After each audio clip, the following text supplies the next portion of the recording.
Hello friends, कैसे हो आप सब। उम्मीद करती हूँ कि आप सब लोग बहुत अच्छे होंगे। अन्नपूर्णा दिव्य चैनल में मैं दिव्या आप लोग का बहुत बहुत स्वागत करती हूँ। तो दोस्तों, आज के वीडियो में हम लोग मार्गशीर्ष मास की शुक्ल पक्ष की एकादशी के बारे में जानेंगे। तो चलिए दोस्तों, वीडियो को शुरू करते हैं।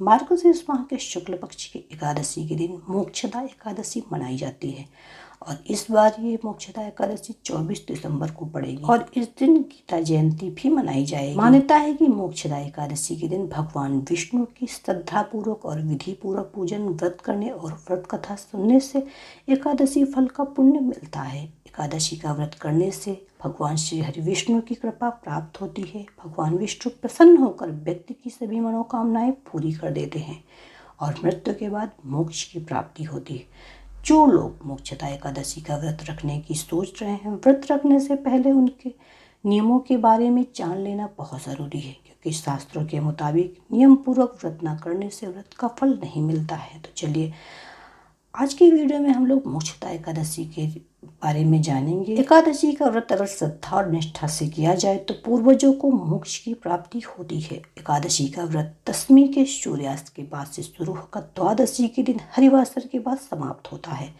हिंदू धर्म में एकादशी का व्रत कठिन व्रतों में से एक माना जाता है। तो दोस्तों, ये जाने कि इसकी पूजा विधि, तिथि और पूजा का क्या शुभ मुहूर्त है।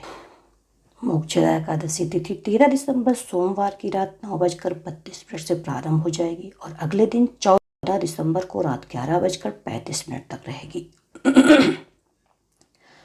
ऐसे भी उदयादित तिथि 14 दिसंबर की होने के कारण मोक्षदा एकादशी का व्रत मंगलवार के दिन रखा जाएगा। एकादशी व्रत की पूजा सुबह ब्रह्म मुहूर्त में स्नान आदि के बाद ही की जाएगी। मोक्षदा एकादशी व्रत का पारण द्वादशी के दिन किया जाएगा। व्रत का पारण 15 दिसंबर को सुबह 7:05 से सुबह 9:09 के बीच में किया जाएगा।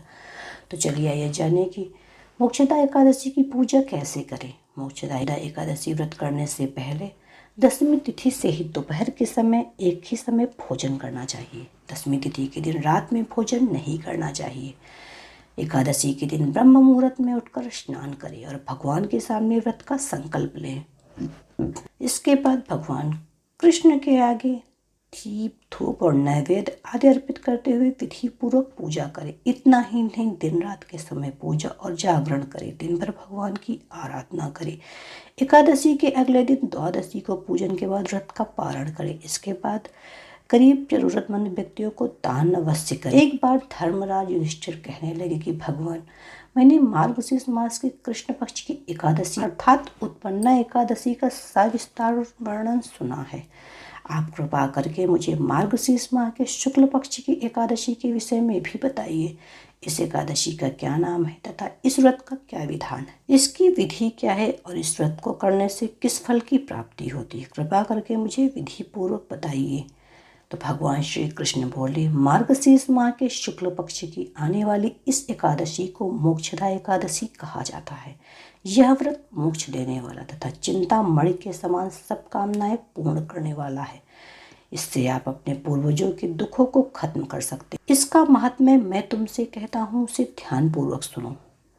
गोकुल नाम के नगर में वैखानस नामक राजा राज्य करता था। उसके राज्य में चारों वेदों के ज्ञाता ब्राह्मण रहते थे। वह राजा अपनी प्रजा का पुत्रवत पालन करता था। एक बार रात्रि में राजा ने स्वप्न में देखा कि उसके पिता नरक में पड़े और उसे बड़ा आश्चर्य हुआ। प्रातः वह विद्वान ब्राह्मणों के पास गया और अपना स्वप्न सुनाया और कहा, मैंने अपने पिता को नरक में कष्ट उठाते देखा है।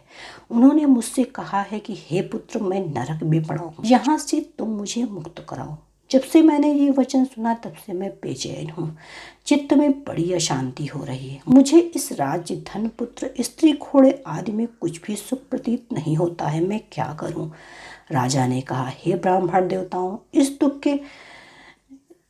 के कारण मेरा शरीर जल रहा है। आप कृपा करके कोई तप, दान, व्रत ऐसा उपाय बताइए जिससे मेरे पिता को मुक्ति मिल जाए। उस पुत्र का जीवन व्यर्थ है जो अपने माता पिता का उद्धार न कर सके। एक उत्तम पुत्र जो अपने माता पिता तथा पूर्वजों का उद्धार करता है, वह 1000 मूर्ख पुत्रों से अच्छा होता है।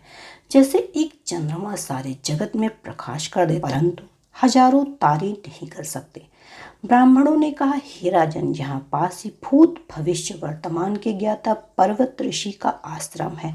आपकी समस्या का हल वो जरूर करेंगे। ऐसा सुनकर राजा मुनि के आश्रम पर गया। उस आश्रम में अनेक शांत चित्त योगी और मुनि तपस्या कर रहे थे। उसी जगह पर पर्वत मुनि बैठे थे। राजा ने मुनि को साष्टांग दंडवत किया। मुनि ने राजा से सांगोपांग कुशल क्षेम पूछी। राजा ने कहा कि महाराज, आपकी कृपा से मेरे राज्य में सब कुशल है, लेकिन अकस्मात मेरे चित्त में अत्यंत अशांति होने लगी। ऐसा सुनकर पर्वत मुनि ने आंखें बंद की और भूत विचारने लगे। फिर बोले, हे राजन, मैंने योग बल से तुम्हारे पिता के कुकर्मों को जान लिया है।